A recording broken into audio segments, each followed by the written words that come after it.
Nick Vujicic is a motivational speaker who was born with a rare disorder that caused him to be born without having fully formed limbs. He went from being bullied as a kid, suffering from depression, and attempting suicide, to becoming one of the most inspiring and motivating speakers in the world. Need motivation? Watch a top 10 with Believe Nation. Top 10, I got a top 10. Got my motivation high for my top 10. Gotta learn from the wise women and men.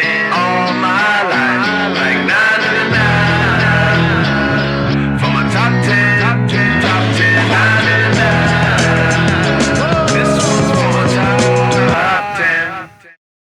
Hey, it's Carmichael, and I make these videos because you are probably the most ambitious person in your circle, but you know you're capable of more, and you get that push by surrounding yourself with the best. So today, let's learn from one of the best, Nick Vujicic, and my take on his top 10 rules of success. Enjoy. Okay, let's kick it off with rule number 1. Reach your full potential.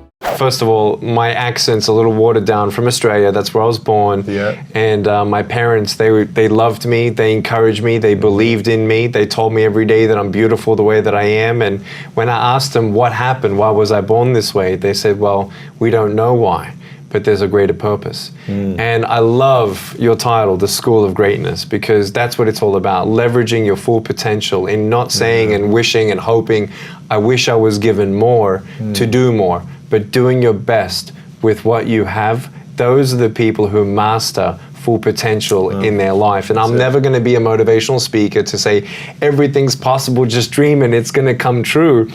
No, not just hard work, but your full potential. Sometimes our dreams don't come true, but to understand with the right attitude, hey, whatever's meant to be, I'm going to reach my full potential. Rule number 2, reframe your altitude. I was actually born in Australia in 1982, and my mum was actually a nurse. So she knew all about pregnancy and delivery, and she was actually in charge of the birth suite of hospitals in Australia.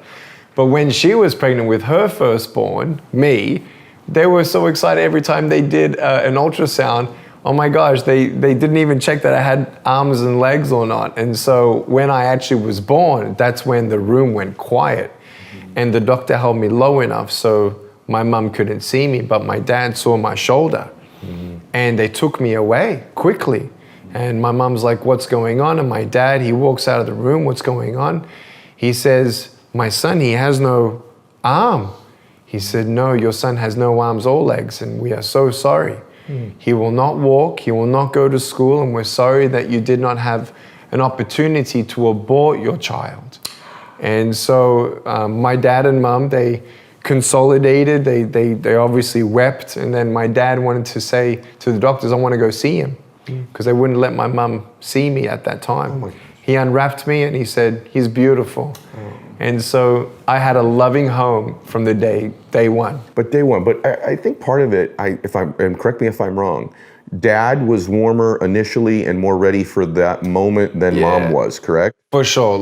It took her actually 4 months to actually hold me and feel okay to hold me.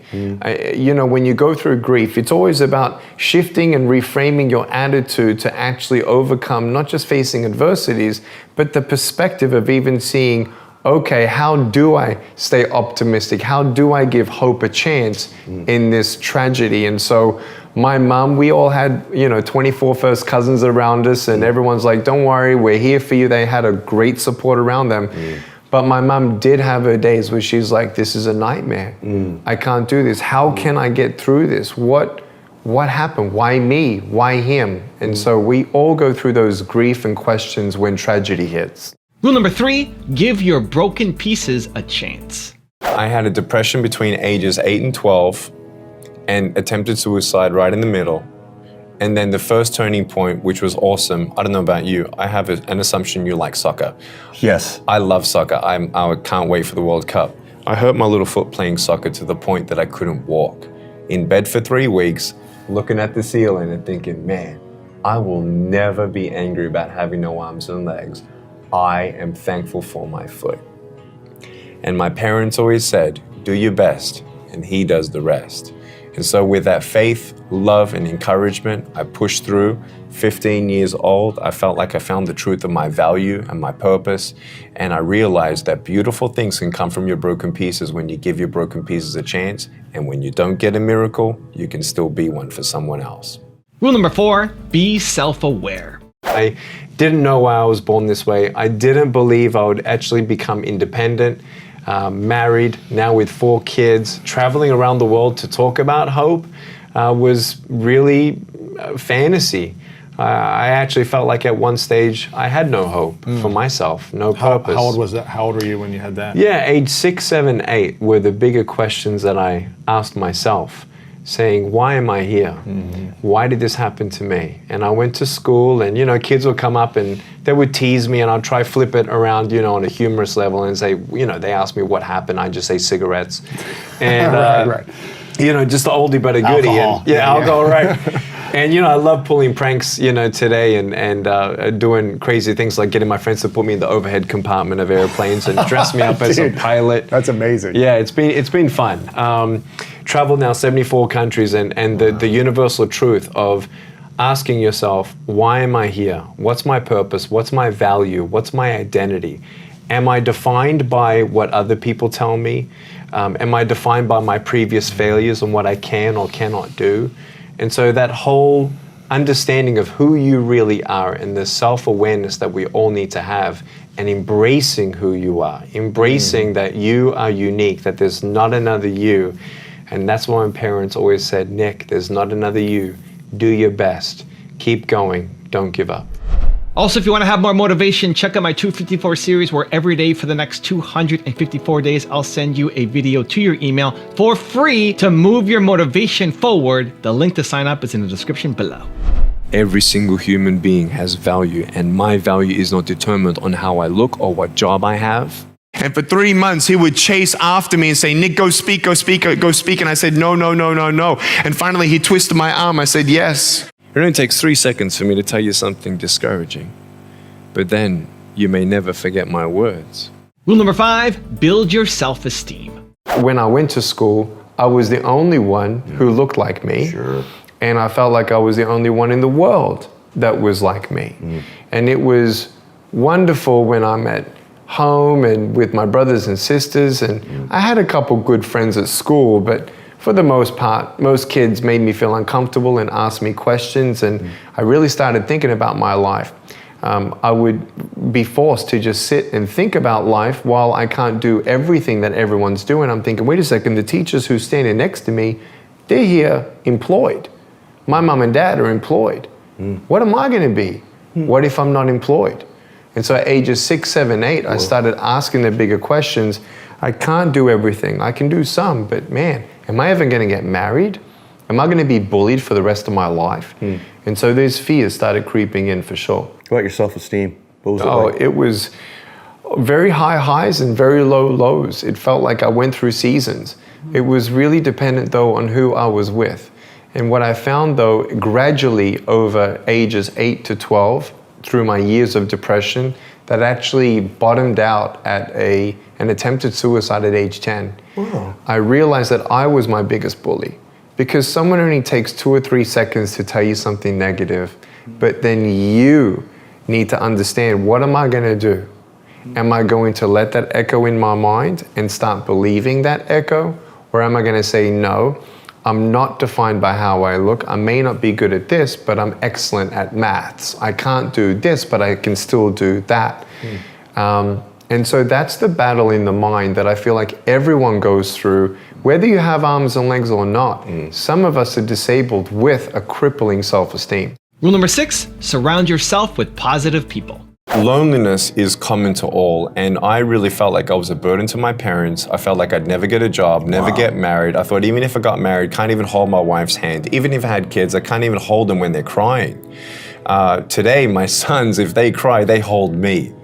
Today, I don't need to hold my wife's hand, I hold her heart. You don't need arms and legs for that. And so because I know that I was on the brink of giving up and I actually attempted suicide at age 10, now, bro, I had a loving home.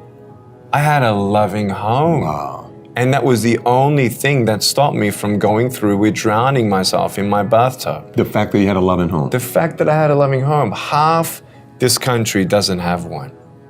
There are 300,000 foster kids looking for a home. There are 100,000 of them looking for adoption. Think of those kids. And we, America, we think of the international missions. We have people in our own backyard who have never experienced love. And so what changed my life was when I was able to think to myself at age 19, when someone said, thank you for sharing what you shared. No one's ever told me that they love me. No one's ever told me that I'm beautiful the way that I am. That's when I knew that I was born to be a speaker, because if I wasn't told that, I wouldn't be here. So sometimes you have to save a life before you save a soul. Rule number 7, redefine impossible. As far as bullying is concerned, obviously I have a self-esteem, knowing the truth and holding on to the truth and seeing the track record of how a man without arms and legs can still live a life without limits. And not to say that everything is possible, but I'm living my possible. I've redefined impossible from what the world has said and what I thought I couldn't do. But now I'm living an awesome life. And I've got my ups and downs, Ed. We all have our ups and downs. There has been probably 2 or 3 crises since, but more in my adult age. When I first fell in love with someone and her father didn't give us the blessing, so she had a choice, T intersection, the family or me. Another time in 2011, entrepreneurs, you know, most of us, we lose the money at least once. That's for sure. So I lost my money first in 2011. It was difficult. And so those crises still come and go every, you know, season of life and cycles, but those challenges rebirth the revolution really for not just bettering who I am, but really achieving the goals and dreams that I really have, which is to reach the world better. Now I'm a husband, I'm a father of 4, trying to reach, I'm even inspired by people like you. Thank you. Who are doing this as a nonprofit, inspiring people. That's what I want. I live to inspire people. It's my purpose given life. Rule number 8, try new things. So how did your parents actually instill this in you? Were they always positive, or when you were born, they were like, we have to switch this on so that he doesn't go down a dark place? Well, the way that I just told you how they encourage me aren't the words that they actually use every day. It was more of like, we love you, but hey, you know, basically, we can't change what we can't change. We can't tell you why this has happened, but it's up to you. You don't know what you can achieve until you try it. Because I have a little appendage on my left side of my body, and it's enabled me with 2 toes to do. First of all, it's my mobility. I can walk, I can swim, I can golf move, and fish and move and drive my wheelchair, and It's amazing. I've had no limits. Like I've even done have you done skydiving? It's funny. My girlfriend wants to do it this year, and I'm like, I just have no desire. I've seen the video of you doing it, but I just have no desire. But I feel like I should probably do. I think because I have no desire, maybe I should do it. I don't know. That's up to you. Okay, good. But I'm glad you're not pushing me to do it. I'm not pushing you, man. No, seriously. Hey, look, my palms were sweating, my knees were shaking when I did it. But I'll tell you, it was a thrill of a lifetime. I'll never do it after having now kids, though. Now we have 4 children, and it's just things change. It's not worth it. I went in the Blue Angels. Do you know the Blue Angels? I do. Like fighter jet. That's awesome. For me, that was the most terrifying thing, to go in a jet with 5G or 6G, whatever we did, and to do the loops and everything, because I get very dizzy quickly. Yep. And I get seasick. I get when I go upside down, I get nauseous. Yeah. So for me, this was a big risk to take. It's massive. And for 3 days, I was pretty much sleeping, recovering from this. So I'm just I feel like I've done scary stuff. It's all good. Yeah, jumping out of a plane, I'm like, I don't want to be out for 3 more days. It's the same thing with bungee jumping. I'm just like, I don't know. I never do bungee jumping, and I wouldn't do anything just because someone told me to months ago. Right. But for me, what I was taught by my parents. Awesome. It's all Siri good. got you. It's all good. But for me, my parents always said, Nick, we don't know what you can achieve until you try it. And so they didn't know what I could do until I was given a keyboard, and now I can type 53 words a minute on a normal computer. And with one toe. That's it. 53 words. Yes, a minute. That's crazy. And so no one knew what Nick could do unless Nick was ready to try something, but embrace failure as his classroom. Rule number 9, don't judge others. Before I went to school, I knew I had no arms and legs. I noticed that, but I didn't think it was a big deal. You know, in our European family, 24 first cousins, we just played and we interacted, and Nicky was Nicky, right? But when I went to school, and people would look at me and stare at me and react, and then I would notice that, and then they would tell me things, and I'm like, well, wait a second, why are you judging me? Why are you putting me down? Like, just because I look different? I'll never forget somebody who came up and I thought he looked a little funny. And I'm like, well, why are you picking on me? Like, I could pick on you. And I'm like, it's not about how weird or different or unique we are. It's about who we are on the inside. It's not about the skin. It's the uniqueness and different person I am and what I can offer. And when you judge someone by the cover and you don't open the book, you miss out on a good friendship. And rule number 10, the last one before a very special bonus clip, is have fun. My name is Nick Vujicic. I'm 26 years old. I'm pretty short for my age. This is my BMW 7 Series. I'm gonna send it to pimp my ride, you know what I'm saying? I wanna get this whole wheelchair bouncing, going, bah, bah, bah, bah. Roll down the window, stick my arm out, you know what I'm saying? Not at the front window, the back window. You know how they whoop? Sort of heads in the back seat, but they're driving the car. I don't know what's with that. So cool. I was in the car one day. When you see me from the outside of the vehicle, you have no idea that I have no arms, no legs, right? What you see is my gorgeous face. And so at the traffic lights one night, and this car comes up next to us, and this girl's looking at me. And I'm like, oh, that's cool. So I look at her and she looks at me, and I grab the seatbelt in my mouth to loosen it like this, so then I can freely move. Now, knowing that she only sees my head, all I did was this.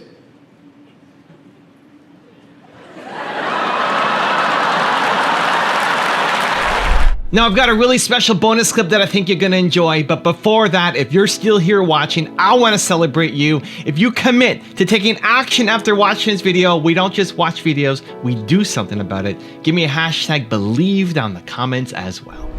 You can have everything in this life. You can have all the friends that you want, but you still feel empty. You can have money in the bank, but you still feel empty. Money is nothing. Even if you give me $1 billion, if I lose a loved one, I'm not going to be happy. You can't replace my wife. You can't replace my son. You can't replace my mom. You can't replace my dad. You can't replace people. They're irreplaceable. You're irreplaceable. There's never been another you. There never is another you to come. You are you. You are the only you in the world that will ever be you. And that's why you don't have to be someone else. You just have to be you.